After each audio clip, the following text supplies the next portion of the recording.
So in this corner of Yinhu Park near Hangzhou, on the outskirts of Hangzhou, we have a couple of interesting trees here. Now this park is clearly built and designed. It's clear from the size of all the other planting in the park that it's relatively new. I would say definitely built within the last 10 years. However, these trees are a lot older, and they were not here beforehand. Like, these trees have been transplanted into the park to preserve them, supposedly. They were not originally in this location. Why do I think that?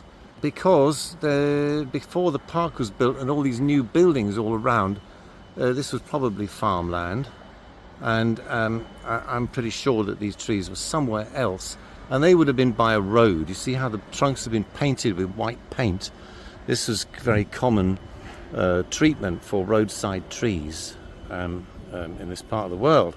I think mainly to so that you could see the trees when you're driving along the side of the road and would hopefully not drive into them. Anyway, let's have a closer look. These two trees are ginkgo trees, Ginkgo biloba, and there's a good size for a Ginkgo biloba. But another thing to look at is that you can see how the branches have been cut off. Right?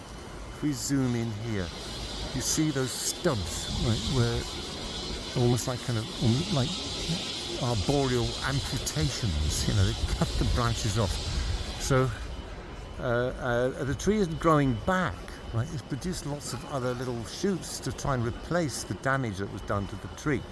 Now, if the branches have been cut off like that, you can bet your boots that the same thing happened to the roots, okay? Which makes these trees not stable. I think that this area is not prone to typhoons, which is probably just as well, because these would not stand up in a typhoon.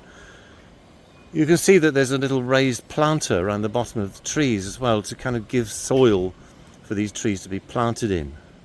So a lot of effort has gone into transplanting these trees, but if you chop all the branches off and you chop all the roots off, is it still the tree that you originally wanted to preserve? And arguably not. So I'm kind of in two minds about this. It's actually interesting for me to do a video about this, but I wish that people would not think that trees are like chess pieces and can simply be moved around. Especially an important tree like this, and it's not just me that thinks it's important. These signs indicate that the city thinks it's important, right? So, and they claim that it's 360 years old. No, I don't think so. I mean, oak trees in England, that thickness are about probably 150 or 100.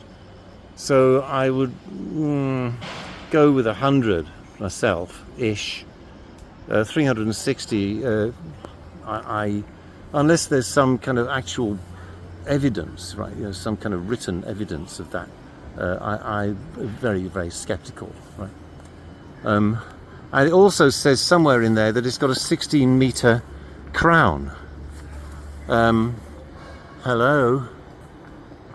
No, it does not have a 16-meter crown. Therefore, you have not saved the tree. Right? If you want to save a tree like this, keep away. Redirect your roads, your paths, and your design to avoid it. Okay? This is the best way to preserve a tree like this. Not only that, not only have the branches been cut off, and 90% sure the roots have been cut off as well.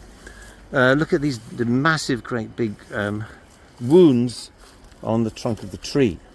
And this will be probably from the crane or the machinery used to basically tear this thing out of the ground and lift it onto a truck. And it's not alone. Its mate over here, obviously not as big and not as important, but has received exactly the same treatment and is definitely way older than the park. Let's have a look and see what's happened to this one. once you've made this kind of level of damage on a mature tree like this, torn the bark off, smashed your way into the interior of the tree, this tree is rotting inside and out. I'm afraid this is not does not get the thumbs up for tree treatment from me. Although very interesting case study, it has to be said. Now I'm just going to finish off by saying, what would I prefer? I mean, here I am moaning and whining about what's been done to these trees. Those should have been left where they were, and the planning and the landscaping and the development built around it. However, clearly that didn't happen. What should you do? Well, I would argue that this smaller tree over here, which is the same species, this is Ginkgo biloba, just a baby one, planted probably 5 years ago, my guess, but a nice little tree. No wounds, quite a nice form, branches are not chopped off, the roots are recovering from the transplanting at the time of planting.